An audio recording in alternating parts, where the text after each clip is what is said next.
जय हिंद।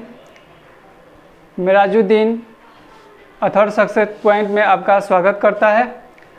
आज हम आपको बताएंगे कुछ विशेष बारे में, जो कि आप देख रहे हैं कि बोर्ड पर लिखा हुआ है 2020 के नवीनतम शब्द, यानी कि हम 2020 में इतने विपदाओं से संबंधित गुजर रहे थे, इतनी विपदा से गुजर रहे थे कि हम उसकी कल्पना नहीं कर सकते हैं। तो चलिए हम लोग देखते हैं कि जो 2020 रहा कोरोना वायरस डिजीज का, इससे संबंधित हम वर्ड को देखते हैं। सबसे पहले हम लोग देखते हैं कि ये आता है आपका आउटब्रेक, उसके बाद आता है एपिडेमिक और आता है पैंडेमिक। मैं आप दोस्तों से जानना चाहूँगा कि क्या आप इन शब्दों के बारे में जानते हैं। यदि नहीं जानते हैं तो कमेंट बॉक्स में बताएं और सुझाव दें कि कितना आप जानते हैं इन बातों को। तो मैं आपको बताना चाहता हूं कि ये 2020 का बहुत ही ज्वलंत समस्या रही कि ये आउटब्रेक भी रहा, एपिडेमिक भी रहा और पैंडेमिक भी रहा। तो हम जानते हैं सबसे पहले आउटब्रेक के बारे में। तो आउटब्रेक का तात्पर्य होता है कि ऐसे बीमारी जो किसी खास क्षेत्र में हो, जैसे मान लीजिए कि भारत में पहला केस अगर देखा जाए तो केरला में देखा गया। पहला केस अगर देखा जाए तो केरला में देखा गया, जबकि पहला मृत्यु अगर देखा जाए तो कर्नाटक में देखा गया।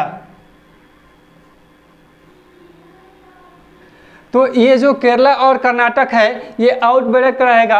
अगर अंतर्राष्ट्रीय स्तर पर देखा जाए तो चीन का जो वुहान शहर था, वह जो इंटरनेशनल अगर स्तर पर देखा जाए तो चीन का वुहान जो था ये था आउटब्रेक था।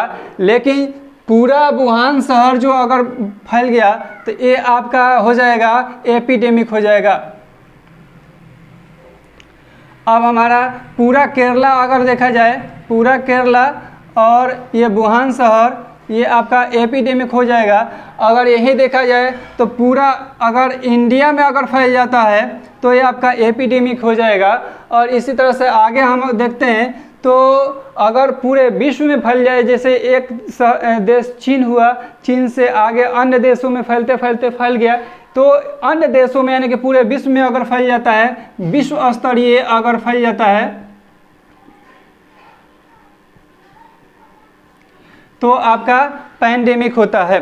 अब हम चलते हैं कि जब ये हमारा ये कोरोना वायरस डिजीज फैल रहा था, उस समय बहुत प्रकार के शब्द आ रहे थे। जैसे हम लोग देख रहे थे क्वारंटाइन, आइसोलेशन। तो हम देखते हैं कि क्वारंटाइन क्या होता है और आइसोलेशन क्या होता है।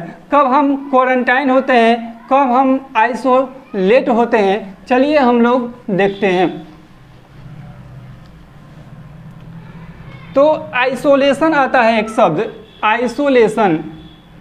आइसोलेशन एक होता है आपका क्वारंटाइन।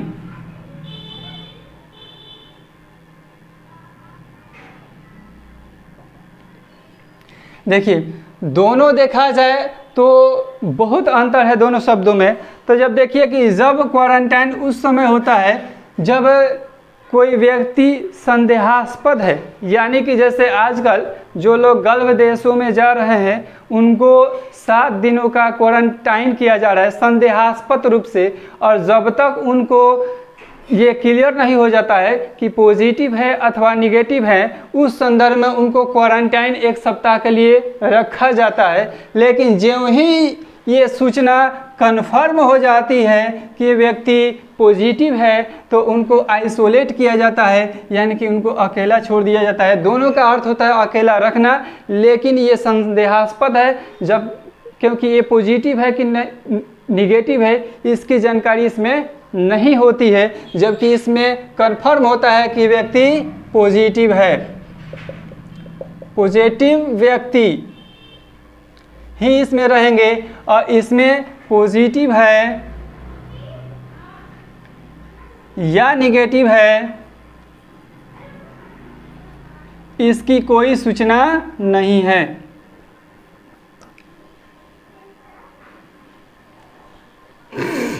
चलिए हम आगे देखते हैं। और भी शब्द बहुत सारे हैं जो 2020 में फेमस रहा, हम इसके बारे में चर्चा करते हैं।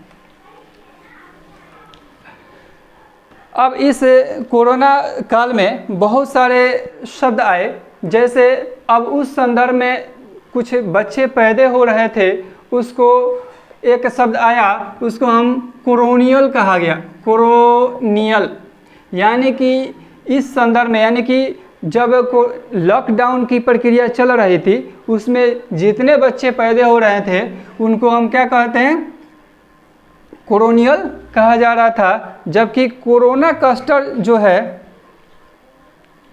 कोरोना एक शब्द आया था, कोरोना कोस्टर। तो कोरोना क्लस्टर क्या है, इसके बारे में जानकारी देखिए। जब कोरोना कोस्टर ऐसी प्रक्रिया को कहते हैं। देखिए कोरोना जो है, इस समय लॉकडाउन में व्यक्ति इतने विवादास्पद जीवन व्यतीत कर रहा था, इतना भ्रमित जीवन व्यतीत कर रहा था कि वह अकेले रोजगार से अछूता हो गया और वह बहुत ही दुखदायी जीवन व्यतीत कर रहा था। इसलिए जब हम अकेले रहते हैं, घरों के अंदर बंद रहते हैं, उस समय हमारे मन में बहुत सारे विचार उत्पन्न होते हैं। जैसे पॉजिटिव बातें भी उत्पन्न होगी, निगेटिव बातें भी उत्पन्न होगी। इस प्रक्रिया को ही कोरोना कोस्टर कहते हैं। जबकि कोरोनियल उस शब्द को कहते हैं जब उस समय में जब लॉकडाउन हो रहा था, उसमें जो बच्चे पैदा हुए उसको हम कोरोनियल कहते हैं। चलिए हम और भी कुछ शब्द हैं जो आपको बताते हैं। अब ऑक्सफोर्ड डिक्शनरी ने भी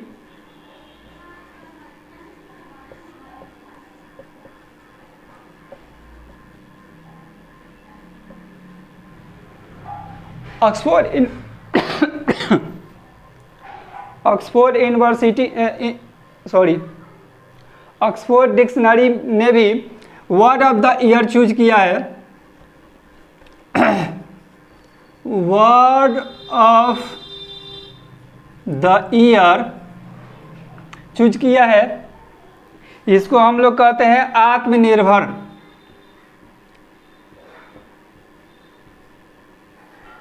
इसका तात्पर्य क्या है? देखिए कोरोना काल में इतने लोगों का रोजगार छिना, इतने लोग रोजगारहीन हो गए कि वह विभिन्न प्रकार के रोगों से ग्रसित हो गए, चिंता के मारे वह। तो इस संदर्भ में भारत सरकार ने क्या की कि एक्सपोर्ट आत्मनिर्भर पहल के तहत बहुत सारे योजनाएं चलाई और ऑक्सफोर्ड डिक्शनरी ने वर्ड ऑफ द ईयर ये जो है 2020 के हैं। ध्यान रखेंगे ये जो शब्द है 2020 के है, यानी कि 2020 का है। वर्ड ऑफ द ईयर आत्मनिर्भर है, किसके अनुसार है? ये ऑक्सफोर्ड डिक्शनरी के अनुसार है। अब हम चलते हैं मेरियम वेबस्टर एक भी है, मेरियम वेबस्टर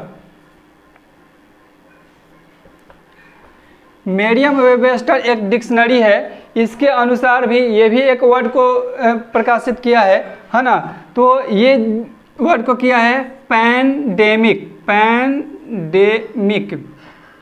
यानी कि मेरियम वेबस्टर ने जो वर्ड चुना है 2020 का, ये है ये भी 2020 का है। तो ये पैंडेमिक वर्ड है। तो ये मेरियम वेबस्टर है और एक है ऑक्सफोर्ड यूनिवर्सिटी ने भी एक किया है जिसको क्वारंटाइन शब्द भी दिया है।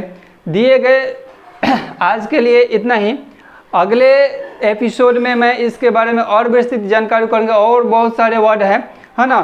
तो इतनी बातें आपको कितनी पसंद आई, कितनी एम्फैटिक आपके बातें हैं, आप इन बातों से कितनी परिचित थे, ये आप कमेंट बॉक्स में कमेंट करें और कम से कम लाइक करें, सब्सक्राइब करें और शेयर तो ज़रूर करें, क्योंकि हमारे मोटिवेशन का एक ही केंद्र बिंदु है शेयर करना।